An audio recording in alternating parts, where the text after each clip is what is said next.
trying to do if we were filming it early.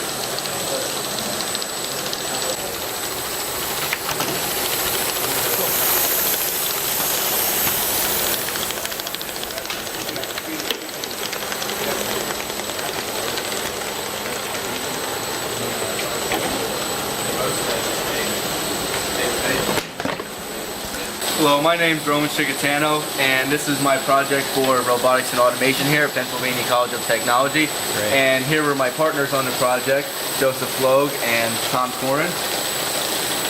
And what we made here is a bottle sorter. So we have these Gatorade bottles at different water levels. They're either empty, they're full, or half full. Doesn't matter the order you put them on the belt. The system as a whole is going to separate them based on the water levels. So first here we have a pin stop just to allow one bottle out at a time at different intervals so they don't travel together and trick the sensors and go where we don't want them to go. So these are capacitive sensors here, and they will sense the water level inside the bottle. So here we have this lower to determine, is it empty or is there water in the bottle? If there's water in the bottle, the armature opens like it did there, and the bottle will continue down the line.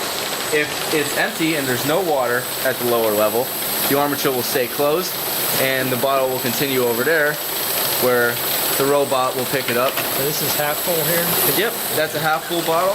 So then when it gets to this capacitor sensor at the upper level, it won't sense any water, armature will stay closed, half full will go over there to our inspection bin. And over here, our robot picked up our empty bottles and it's moving it to a recycling bin there.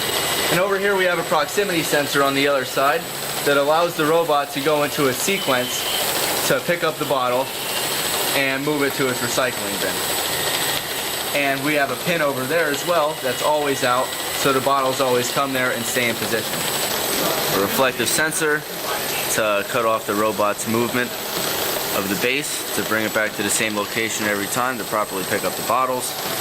Can you explain the PLCs? What PLCs are you using? We have two different PLCs and one program on each for the system as a whole.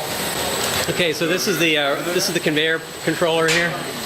Yes. So Tom's going to explain this portion because he was mostly responsible for the capacitive sensors and the pneumatic outputs run by his PLC here. Okay. Yeah, so I was responsible for everything for the conveyor belt system. So from these sensors, turn on and off, and then I had to wire it up to those VFDs over there. There's 10 VFDs, one for each conveyor belt, and I'm controlling all this using a ControlLogix PLC. It's Allen Bradley. Used RS Logix 5000 as software.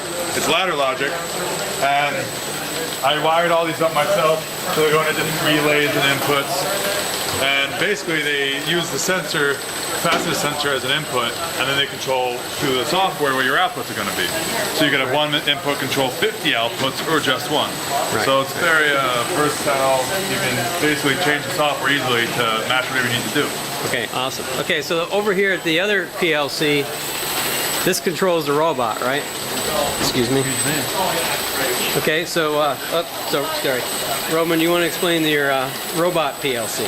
Yes, we didn't have a robot controller available for this project, so we used this CompactLogix Allen Bradley PLC here to program the robot based on logic rather than a standard robot controller which would program it based on positions. Right. And that's being shown over here. This is your RS Logic program, right? Yep. The only thing we're running here is the sequence of the robot. So what happens here is when this sensor closes, the shoulder will come up and the gripper will also open. So every time when the sequence starts, it will go up and open, so when it comes to the bottle, it can close and grab the bottle. Okay, great. And then it's all run based on timers. So when each timer's done, it will go to the next thing. If one timer is not enabled anymore, the other timers are ran off of the done bit of each timer. If one of them turns off, they all turn off and the sequence stops. So they all need to be locked in, and then when the final counterclockwise base is the last part of sequence. When that is done, then all the timers will reset and it'll wait for another input from the sensor letting know that a bottle is there, and the robot will come and grab it. Awesome. Okay, great. Good project. Thank you very much.